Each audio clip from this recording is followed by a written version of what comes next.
Coach's Corner is your source. Baseball, football, soccer, and hoops. The Coach's Corner has the scoop.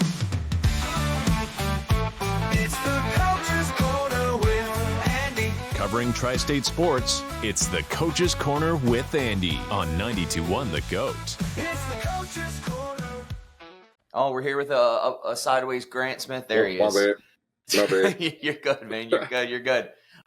So how's it going, buddy? Thanks for coming back in here. I brought you on today to talk about the Mike Tyson, Jake Paul boxing match this past Friday. Mm-hmm. We just talked on Thursday, I think, but I was talking to you about this a little bit over Facebook and thought it'd be great to come on and talk a little bit about it. So first, what I want to say about this match is I watched bits and pieces of it.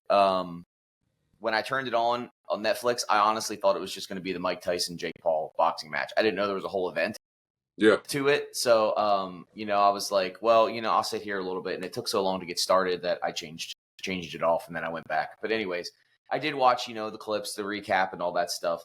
A few things I want to touch on. The first is I don't think Netflix was prepared with how many people were going to be tuning in and watching this. I heard a lot of buffering issues. I saw somewhere there's 60 million households tuned in. That's a household. So how many TVs are in a house these days? And maybe they're all watching it. It's crazy. But did you watch most of the event? Did you get any buffering issues? Were you having trouble? Yeah, we watched. I was here at Front Porch Fitness. We were watching it in one of the rooms here, and the first fight was fine, and then as the night went on, the buffering got terrible. We probably had about 30 to 40 minutes of buffering during the entire time, and then we try to go back into the app, and it wouldn't put us at the live fight. It would put us at like what had already happened.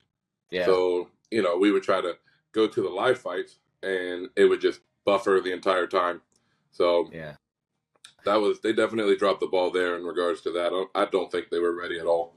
Yeah, I mean, how are you not ready for that? It had so much media leading up to it. You knew it was going to be a huge thing. Jake Paul is already a huge, online sensation.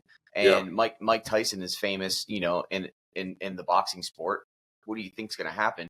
And especially since they plan on doing more big events like this on Netflix. I know I like wrestling as well, like professional wrestling, and they're going to Netflix in January. And what's gonna happen then? I think those fans are going to be very upset with the quality of their viewing. I don't think that they're going to be happy with it unless Netflix fixes it. Maybe they have a plan in place. I don't know, but I know not as many people tune in to the regular shows like they have on like Monday nights and Friday nights, Raw and SmackDown. Not as many people tune into those as they would, say, a pay-per-view or a premium live event is what they call it these days. Mm-hmm. So obviously those premium live events will be on Netflix as well. And I think that's where they'll come into issue with the issues, not their everyday, regular weekly shows. I think those will be fine. Mm-hmm. But they already use Peacock, which is the NBC app, and there's issues on that. Unless they have a plan in place, which maybe they do, I don't know, but we'll have to wait and see. I think these streaming services are going to need to get better across the board. I don't think they're really ready to have that many eyes on their on their apps or their systems or however you want to call it. I'm not necessarily a tech person, so I don't know the back end stuff. I don't think that they're ready for that stuff. Watching stuff that's already downloaded and on the app is different from having it being live and having millions of people tuned into a live feed. Mm-hmm. Exactly. So I don't remember because I didn't watch the whole show. The Tyson Paul fight. Was Michael Buffer in attendance? I think so. I was going to say, if he wasn't, maybe if Michael Buffer would have been there, we wouldn't have had buffering issues. True. I had to throw it in. That's your one dad joke. That's my one dad joke for the video. You're right. Yes, you're correct. So maybe they take a lesson from Amazon Prime. They don't have any issues airing Thursday Night Football. So Maybe they've got. I always do. Every time Do I watch you? Amazon Prime and I'm watching Thursday Night Football, there's times where it buffers and the screen's blurry and it's frustrating. Really? I don't Hmm. get that. I don't think I've ever had that issue watching Thursday Night Football. At I least it usually is on my watch it every TV. Thursday. Yeah, maybe it's your subscriber, man. Maybe, who knows? Who knows? Well, let's hope they get it fixed. But on to the actual main event. There were a lot of other great events as well leading up to the Jake Paul Mike Tyson fight. Mhm. We talked a little bit about the women's event. I think it was Amanda Serrano and Katie Taylor, if I'm not mistaken. Yeah. From what I hear, a pretty controversial ending. Not a lot of people were happy. That was the best fight of the entire night.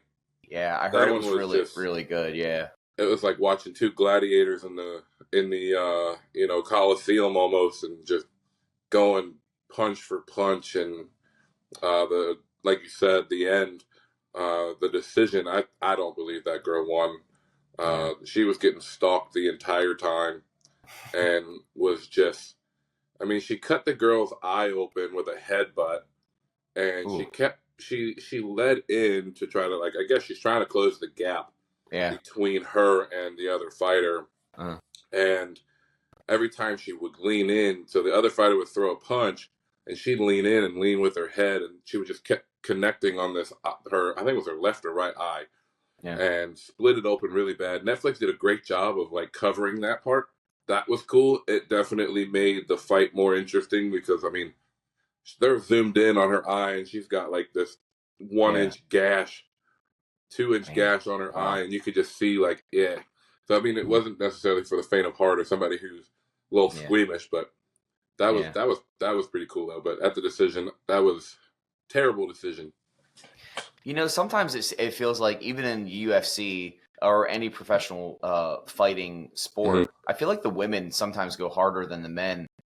Maybe because they feel like they have something to prove. So a lot of those times, those matches are more entertaining than your, like, say, Jake Paul Mike Tyson fight, which we'll talk about now.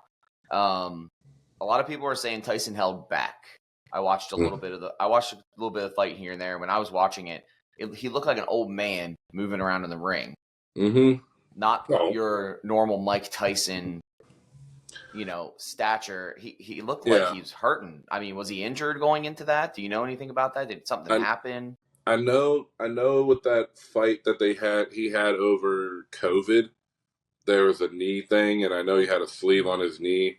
Yeah. But because it was postponed once already, right? I think so. I mean, what do you expect? The man's darn near 60 years old.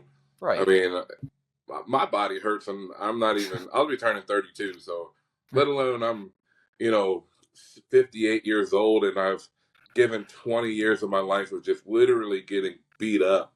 Yeah. I'm surprised the man's still walking and is still coherent. That's not trying to be rude.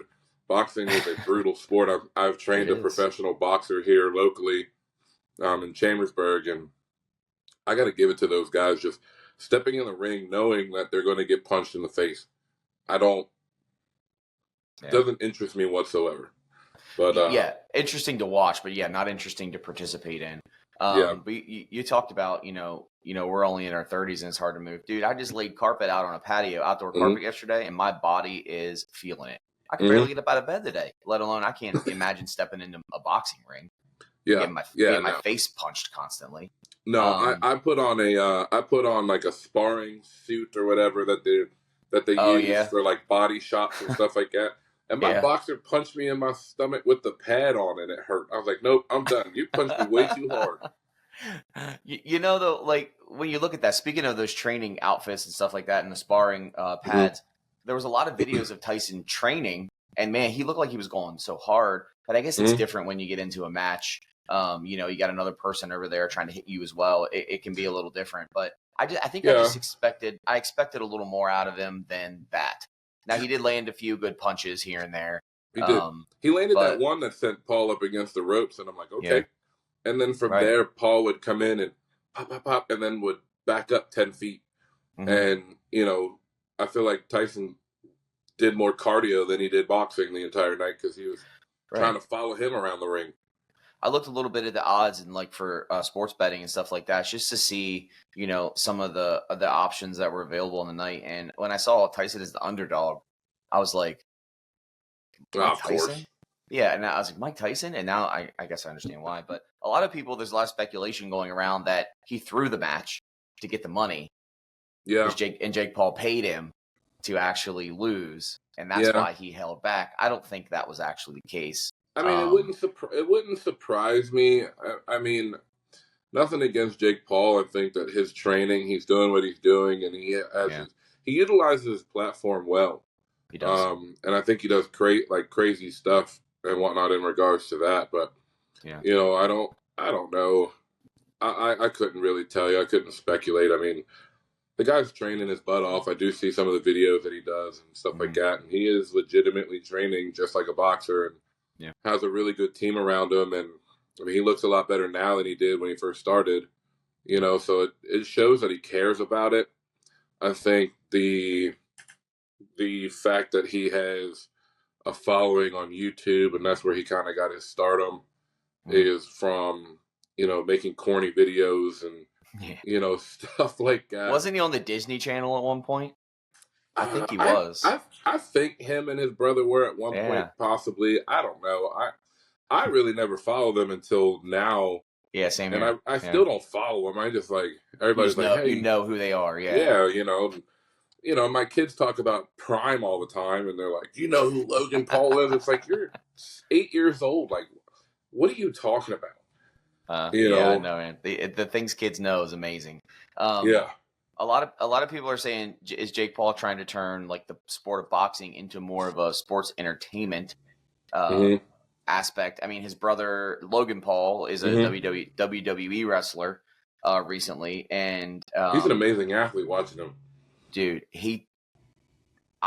amazing.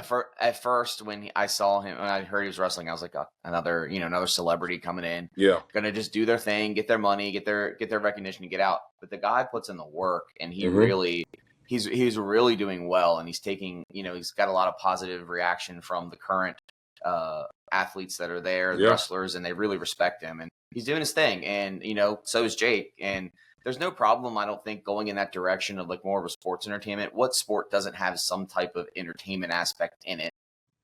Even your football, your basketball, that's the whole your purpose baseball. of it anyway. Exactly. If you just sat there and watched a boring game with no backstories in it, some people would be okay with that. Like, the ones that truly love the sport, but that's how you get more people to come into the sport and open their eyes to it. So, I have no problem with that. I find it kind of funny that all of Paul's last opponents, not down talking any of these guys or Paul himself, but he beat a retired NBA player, Nate Robinson. You remember Nate Robinson, the one that dunked, the 5-foot guy that dunked? Retired MMA fighter Ben Askren, also Tyron Woodley, and Anderson Silva, all in their 40s.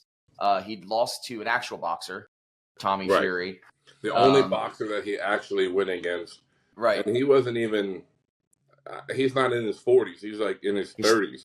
Well, Tommy Fury, he's actually 20. He was 25 at the time, I think. Oh, yeah. See, around there. Like, so in your prime. When it's fair, and you have two boxers, he lost. Now, it came to decision. He didn't get knocked out, but it still went to decision. He still lost. Like, a loss is a loss. I don't care if you got knocked out or you got outboxed for the purity of the sport of boxing. Yeah. And speaking of the entertainment aspect, Mike Tyson's weigh-in outfit, what did he show up in? Like a Versace diaper or something like that, two people said. And then, of course, he slapped Jake Paul in the face when it happened. And then the after-match interview with the old cheeks hanging out. Yes. What was going on there, man? Man, he just didn't have a care in the world. I saw that, and I was like, that's hilarious. Yeah, that's funny. You can tell he just does not care. Nope. What are those chaps that people get? Where the backside's just cut out. It's just that's exactly what it looked like. Yeah. That cracked me up. I saw that video and I could not stop laughing. No, it was all over social media. It was hilarious. Just Mike Tyson's backside all over social media for hours. Yeah. Well, so we'll see if Jake Paul wrestles. Yeah, sorry. We'll see if Jake Paul boxes anymore coming up, and who will box next. I doubt we see Mike Tyson in a ring again, unless the money's right. But, I want to see him box for I want to see him box a boxer and box for a belt. Yeah. I think if he were to actually Paul, you mean? Yeah, if he were to box for a belt, like a world championship belt, whatever weight class that they're in, I think that would be huge. I think because I feel like that would give the audience what they want. Like they want to see him box somebody, but at the end of the day, he's making business decisions and making ridiculous amounts of money doing it. So whatever. If you'd like to be featured on the Coach's Corner with Andy, email coach at 921thegoat.com.